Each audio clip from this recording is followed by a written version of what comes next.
প্রবল শক্তি নিয়ে উপকূল অতিক্রম করছে ঘূর্ণিঝড় রিমাল। এর প্রভাবে নিম্নাঞ্চল জলোচ্ছ্বাসে প্লাবিত হয়েছে, বহু মানুষের ঘরবাড়ি ক্ষতিগ্রস্ত হয়েছে। ঘূর্ণিঝড়ে ক্ষতিগ্রস্ত এলাকাগুলো খুব শিগগিরই পরিদর্শন করতে যাবেন প্রধানমন্ত্রী শেখ হাসিনা। সোমবার দুপুরে আওয়ামী লীগের সভাপতির ধানমন্ডিস্থ রাজনৈতিক কার্যালয়ে এক সংবাদ সম্মেলনে এ কথা জানিয়েছেন দলটির সাধারণ সম্পাদক ও সেতুমন্ত্রী উবাইদুল কাদের। তিনি জানান, প্রধানমন্ত্রী শেখ হাসিনা যখন পরিদর্শনে যাবেন তখন দলের নেতাকর্মীরাও সেখানে যাবেন। ঘূর্ণিঝড়ে ক্ষতিগ্রস্তদের পাশে আওয়ামী লীগের সংশ্লিষ্ট বিভাগীয় কমিটি পাশে থাকবে।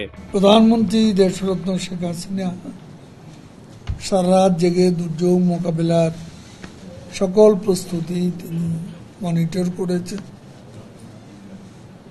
তদারকি করেছেন, উপকূলবর্তী এলাকার মানুষের দুঃখ দুর্দশার খবর নিয়েছেন, প্রয়োজনীয় নির্দেশনা প্রদান করেছেন। আবহাওয়ার উন্নতি হলে অতি দ্রুতই মাননীয় প্রধানমন্ত্রী ঘূর্ণিঝড়ে ক্ষতিগ্রস্ত এলাকা পরিদর্শনে যাবেন, এটা তিনি নিজেই বলেছেন। ঘূর্ণিঝড় সহ যে কোনো দুর্যোগের পূর্বাভাস দেওয়ার ক্ষেত্রে সক্ষমতা বৃদ্ধি পাওয়া এবং সরকার দুর্যোগ পূর্ববর্তী প্রস্তুতি গ্রহণে তৎপর থাকা এবং মানুষকে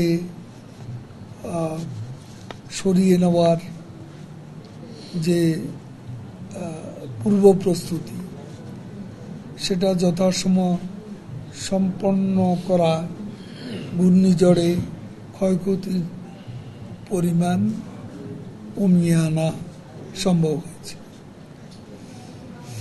সার্বিকভাবে একথা প্রমাণিত গত 15 বছরে বঙ্গবন্ধু কন্যা শেখ হাসিনার সময়োপযোগী পদক্ষেপ বাস্তবায়নের কারণে বাংলাদেশ আজ দুর্যোগ মোকাবিলায় প্রশংসনীয় সাফল্য অর্জন করতে সক্ষম হয়েছে।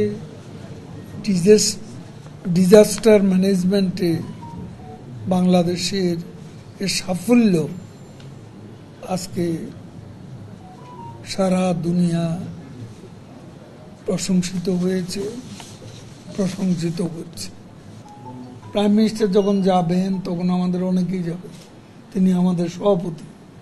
আমাদের যে বিভাগীয় টিমগুলো তারা যেখানে যেখানে ক্ষতিগ্রস্ত হয়েছে সেই সব এলাকার খোঁজখবর নিচ্ছেন এবং তারাও আবহাওয়ার উন্নতি হলে ওইসব এলাকা পরিদর্শনে যাবেন, ক্ষতিগ্রস্ত মানুষকে সাহায্য সহায়তা করবেন।